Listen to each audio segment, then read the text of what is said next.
1절부터 13절까지 말씀을 통해서 칠병이어의 이적과 참된 표적이라는 제목으로 하나님 말씀을 상고하겠습니다. 두 말씀이 이제 같이 곁들어져 있는데요. 사실은 둘로 나누어도 상관이 없지만 칠병이어의 사건이 이 표적, 2세대가 구하는 표적과 어떤 차이가 있는가, 어떤 것들에 대한 이야기들을 같이 엮을까를 좀 고민하다가 두 개를 붙여서 칠병이어의 이적과 참된 표적이라는 제목으로 이 말씀을 상고하게 되었습니다. 먼저 생각해 볼 것은 이 칠병이어는 어떤 사건과 비슷하냐면 오병이어의 사건과 상당한 유사점을 가지고 있습니다. 그렇죠? 재료가 비슷한 것이고요. 그 재료를 통하여서 많은 사람들을 먹이신 사건, 그 다음에 거기에 온 사람들을 우리 주님께서 측은히 여기시고 불쌍히 여기신 그 마음, 이런 것들 내내 유사한 패턴을 가지고 있습니다. 그래서 어떤 자유주의 학자들은 같은 거를 뭐 다르게 기술했다. 여러분 뭐 성경으로 믿지 않으면 뭐 그와 같이 해석할 수도 있습니다. 여러분 뭐 옛날 우리나라 그 우화 같은 것들을 보면 비슷비슷하게 스토리를 만들잖아요. 토끼전, 자라전 뭐 이렇게 만들어서 뭐 설명하다 보니까 뭐 이런 얘기 저런 얘기가 이렇게 나왔다, 이런 식으로 뭐 자유주의자들은 주장할 수 있지만 우리는 이 사건이 분명히 다른 사건이라는 것을 여러 개를 통하여 볼 수가 있습니다. 먼저 오병이어의 사건은 우리가 잘 아는 대로 보리떡 5개와 물고기 2마리로 이적을 행하셨던 사건이고요. 여기 칠병이어는 떡 7개와 작은 물고기 2마리로 행하셨다. 분명히 이제 재료는 비슷하지만 숫자가 정확하게 차이가 있음을 드러내 보여주고요. 5,000명을 먹이셨다. 그걸로 5,000명, 장정만 5,000명을 먹이셨다 그랬는데 여기 8장에는 4,000명을 먹이셨다고 분명히 말씀하고 있습니다. 숫자가 분명히 다릅니다. 그리고 이제 이 두 사건이 일어난 장소를 좀 생각을 해보는데 둘 곳 다 이 갈릴리 근방인데요. 오병이어의 사건은 갈릴리 훨씬 근교에 더 가까웠던 것 같고 유대인들이 훨씬 많은 장소에서 이 일을 행하신 것이라면 칠병이어의 사건은 좀 더 그 갈릴리와 같이 근처지만 좀 더 떨어져 있고 광야라고 표현된 걸 보면 어느 정도 거리가 있었다는 것을 추정해 볼 수가 있습니다. 유대인에 가까운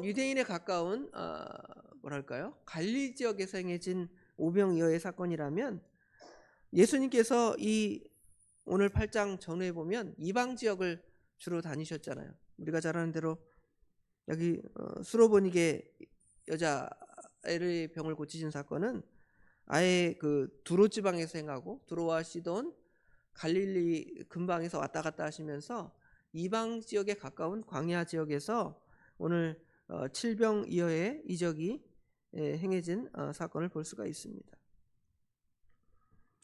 또 오병이어의 이적 사건은 한날에 그 사건이 다 이루어졌다면 여기 칠병이어의 사건은 여기 2절 3절에 보면 그들을 불쌍히 여기는 마음이 있었는데 그들이 예수님과 함께 이미 사흘이 지나 먹을 것이 없다 그랬습니다.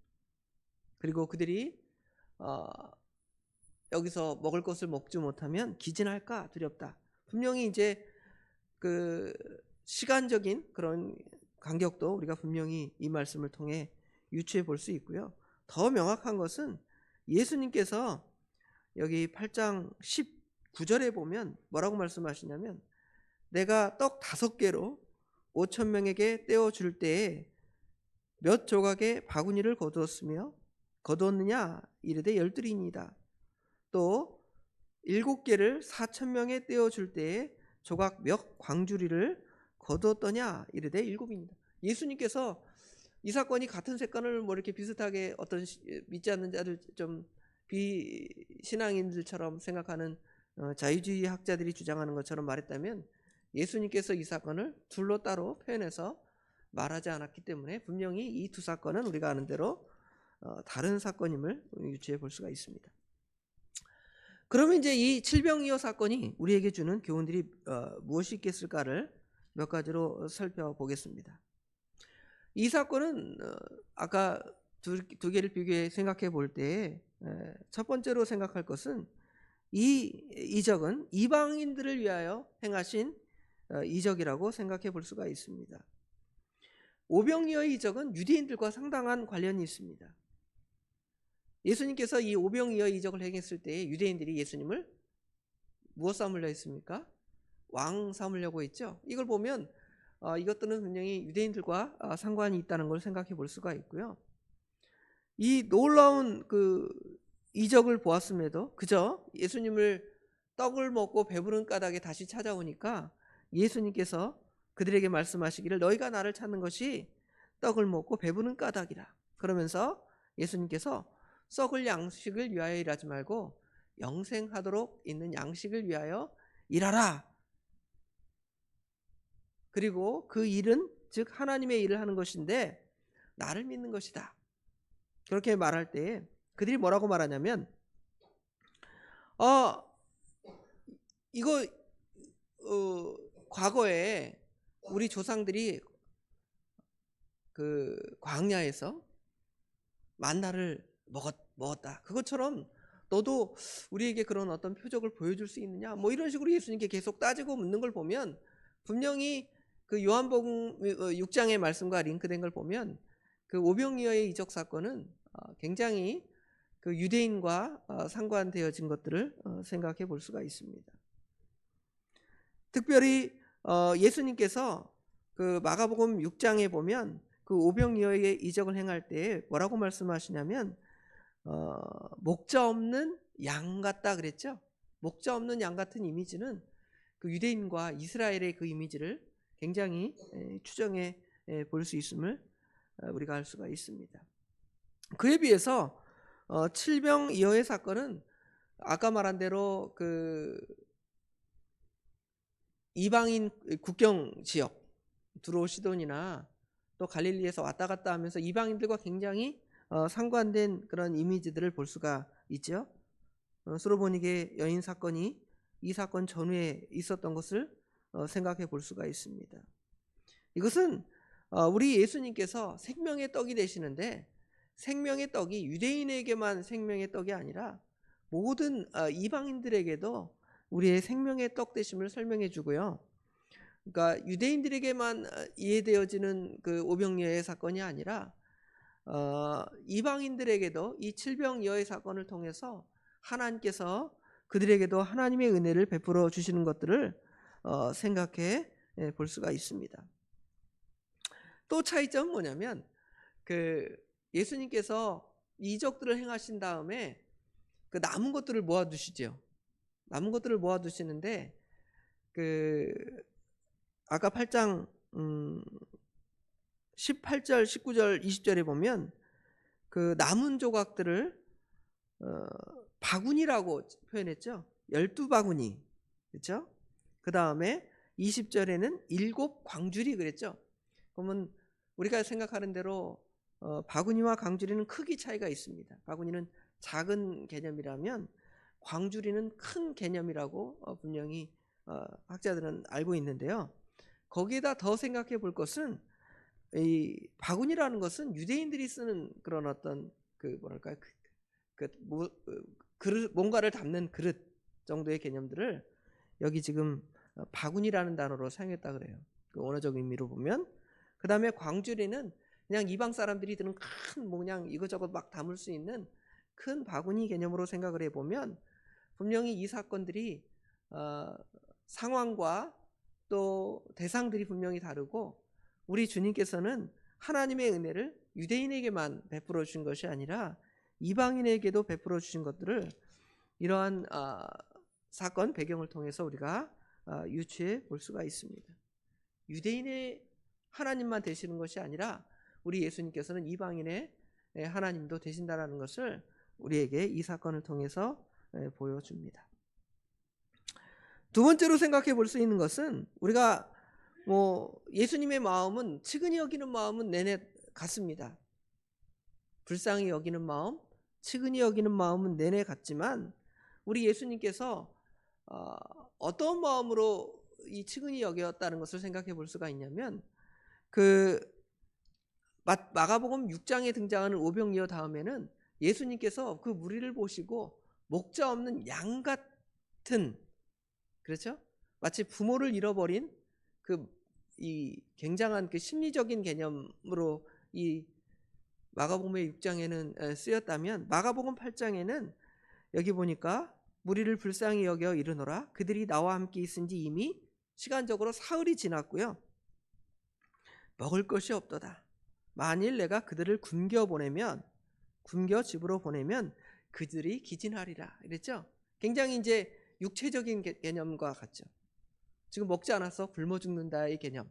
물론 똑같겠죠. 영적으로 굶는 것이나 육적으로 굶는 것이나 다 복합적인 의미가 있지만 오병이어의 사건은 영적으로 저들이 굶주려 있다. 하나님 말씀에 굶주려 있고 또 하나님의 사랑에 굶주려 있고 목자 없는 양 같은 바리새인들과 서기관들을 그들의 어떤 스승으로 따르고 좋아하지만 그들은 영적으로 하나님의 말씀을 충분히 배불리지 못하는 그런 개념에 가깝다면 오늘 여기 마가복음 8장에 등장하는 그 칠병이어의 사건은 그들의 그 육신적인 필요까지도 우리 주님께서 이렇게 측은히 여기고 나누어 주시는 것을 볼 수가 있습니다. 그렇죠?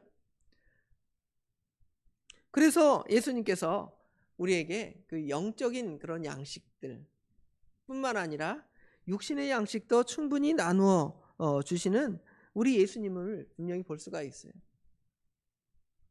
성경은 이 영적인 것들만 추구하고 육신의 것을 무시하는 것이 성경이 아닙니다. 왜냐하면 만약에 영적인 것들만 제가 전에도 얘기했지만 영적인 것만 추구한다면 예수님이 부활하실 필요가 없죠. 그렇잖아요? 영이 부활하고 예수 믿고 중생했으면 천국 가고 영이 천국 가고 그런다면 예수님이 십자가에 못 박혔다가 또 죽으셨다가 육체로 또 부활하실 필요가 없고 예수님이 다시 재림할 그런 의미도 별로 없잖아요. 그런데 분명히 사도신경 신앙고백에 우리가 몸이 다시 사는 것을 분명히 고백하는 것을 보면 몸 자체가 악한 것은 아닙니다. 우리의 악한 것은 육체라는 단어로 표현하는데 육체의 부패성을 말하는 것이지 육체의 껍데기가 악한 것이 아님을 분명히 말해주고 물론 예수님께서 너희들은 먼저 그의 나라와 그의 의를 구하고 하나님의 나라와 영적인 것들을 추구하기를 원하시지만 우리가 우리가 잘 아는 마태복음 6장에 나오는 그렇죠? 먹을 거, 입을 거, 그렇죠? 마실 거 염려하지 말라. 그리고 하나님의 나라와 하나님의 의를 구하라. 그다음에 끝에 뭐라고 더 하셔요? 그리하면 이 모든 것을 더하신다 그랬잖아요. 이 모든 것이 뭐겠습니까? 먹을 거, 입을 거, 마실 거 아니에요? 하나님께서 그런 거는 안 주시고 그런 건 상관없어. 너희는 영적인 것만 추구해야 돼. 그러지 않습니다. 하나님께서는 육신의 것과 영적인 것들을 우리에게 충분히 나누어 주시는 그러한 분이심을 여기서 또 생각해 볼 수가 있고요.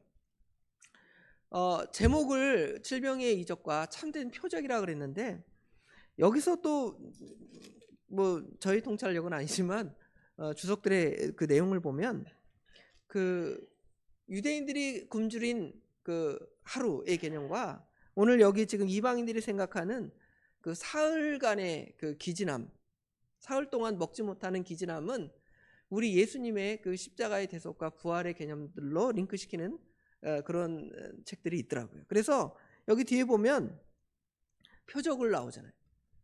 이 사건 후에 유대인들이 예수님 찾아와서 또 표적을 구합니다. 예수님이 오병이어, 칠병이어 이런 이적들을 막 보여주는데도 또 예수님께 뭘 구해요? 이적이나 표적을 구할 때 오늘 마가복음 8장 11절부터 13절에는 이 악한 세대에게는 지금 이 세대에게는 표적이 없다. 보여줄 표적이 없다. 이렇게만 표현하죠. 그런데 마태복음 16장에는 뭐라고 표현하냐면 내가 이들에게 보여줄 표적이 없는 것이 아니라 예수님이 무슨 표적밖에 보여줄 것이 없다 그랬냐면 요나의 표적밖에 보여줄 수 없다 그랬죠. 요나의 표적이 무엇을 의미하는 것이죠? 예수님의 십자가의 죽으심, 그죠? 들어가심과 부활하심을 말하는데 그것밖에 보여줄 것이 없다라는 것이죠. 결국은 이런 그 육신의 배고픔 그런 것들에 초점이 되어지는 것이 아니라 참된 표적은 요한복음에 나오는 생명의 떡에 대한 참된 증거는 예수님의 십자가의 대속을 통하여 완전하게 보여주고 드러나는 것이죠. 예수님이 생명의 떡이다 말씀만 하셨지 예수님이 십자가를 대속해서 우리를 구원하신 사건이 없다면 우리가 무슨 의미가 있을까 이렇게 생각할 수도 있어요. 그런데 참된 표적 되신 우리 예수님께서 정말로 우리를 위하여 십자가에 못 박혀 죽으시고 사흘 만에 부활하심을 통하여 우리에게 참된 영적인 생명을 우리에게 주셨잖아요. 자기 살을 지키시고 피 흘리심의 결과가 그냥 비참한 죽음으로 끝난 것이 아니라 예수님의 부활을 통하여 우리에게 영원한 생명을 주시는 것들을 생각해 볼 수가 있어요. 그래서 우리가 칠병이어의 이적 같은 오병이어의 이적 같은 놀라운 하나님의 외적인 보여지는 놀라운 표적을 생각해 볼 수 있지만 그것보다 더 놀라운 것은 하나님께서 우리를 사랑하시고 우리를 위하여 죽으신 그리고 죽으신 후에 부활하셔서 그것이 우리에게 적용되고 그것이 우리에게 믿어지고 우리가 그 안에서 영원한 생명과 영원한 참된 행복을 누리는 그것만큼 우리에게 참된 표적이 없음을 또 예수님이 말씀하잖아요. 많은 사람들이 놀라운 것을 보기를 원합니다. 예수님 따라다니면서. 그러나 예수님은 그것을 그들에게 보여주고 나타내고 많은 사람에게 인기를 얻기 위해서 그런 것이 아니라 내가 너희를 사랑해서 너희를 측은히 여겨서 너희를 불쌍히 여겨서 너희를 대신하여 십자가에 못 박혀 죽으시고 부활하셔서 너에게 참된 생명을 주셨다는 만큼 놀라운 일이 없는 거예요. 놀라운 일을 추구하지 않아도 우리는 벌써 추구한 사람과 같아요. 왜냐하면 우리 예수 믿지 않고 죽을 자들이었잖아요. 그런데 예수 믿었으니 얼마나 놀라운 일이에요. 그리고 예수님께서 부활하심을 통하여 우리에게 그 부활의 생명을 주신 거 얼마나 놀라운 것입니까?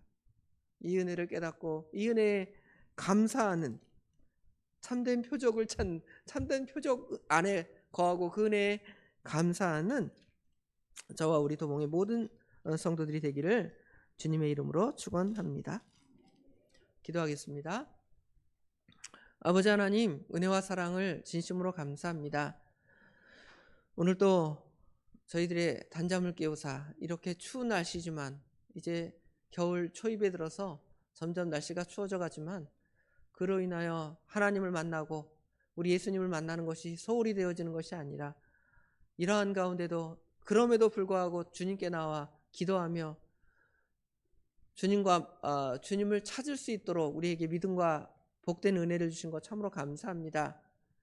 많은 사람들이 오병이어나 칠병이적 같은 외적으로 사람들 보기에 놀라운 일들을 추구하고 좋아하지만 우리 주님께서는 그러한 일들을 행할 때마다 모든 사람이 예수를 믿고 따르는 그것이 아니라 오히려 예수님을 믿지 않고 또 다른 표적을 구하고 무슨 예수님이 마술쇼를 보여주는 것처럼 많은 것들을 보여주기를 원하는 사람들에게 결국은 악하고 음란하고 패역한 세대라 말씀하시며 내가 십자가에 못 박혀 죽고 죽은 후에 부활하신 것만큼 너희들에게 보여준 놀라운 표적이 없느냐고 아버지 하나님 우리에게 말씀 예언하시고 또 그 일을 행하셨는데 우리가 이 일을 알면서도 우리 주님께서 우리에게 행하신 그 놀라운 은혜들을 감사하지 못하고 아버지 하나님 그런 외적인 것들을 추구하며 나가는 저희들에게 내가 너에게 그런 은혜를 주셨다고 우리에게 말씀하셨사오니 우리가 이 은혜를 감사하면서 오늘 하루도 우리의 삶이 놀라운 일인 줄을 깨닫고 주님의 은혜에 감사하면서 믿음으로 하루하루를 승리해 나가는 저희들이 되도록 우리 하나님 도와주시옵소서. 오늘도 수요일입니다. 하나님께 예배드리는 마음을 또 저희들에게 허락하사 오늘 저녁에 또 하나님의 종을 통하여 하나님 말씀이 선포될 것인데 저희들 지금부터라도 이 말씀을 사모하는 심령들을 갖게 하시고 모든 성도가 나와서 또 하나님께 예배드릴 때에 하나님의 은혜가 충만한 시간이 되도록 우리 하나님 도와주시되 특별히 말씀을 준비하시는 우리 목사님께 성령 충만함, 능력 충만함을 덧입혀 주셔서 이 시대에 저희들에게 필요한 말씀들이 선포되기에 부족함이 없도록 우리 하나님께서 함께하여 주시옵소서. 우리 성도들 가운데 많은 어려움을 당하는 성도들이 있습니다. 우리 주님께서 다 아십니다. 찾아가 주시고 해결하여 주시고 또 특별히 믿음의 믿음을 그들에게 더하여 주셔서 그것들이 비록 벗어나지 못한다 할지라도 아버지 하나님 넉넉히 믿음으로 이겨나가는 헤쳐나가는 그러한 우리 성도들의 믿음이 되도록 우리 하나님께서 친히 역사하여 주시옵소서. 오늘 하루 주님께서 온전히 우리의 삶을 주관하여 주실 줄 믿사오며 예수님의 이름으로 간절히 기도드리옵나이다. 아멘. 하늘에 계신 우리 아버지여,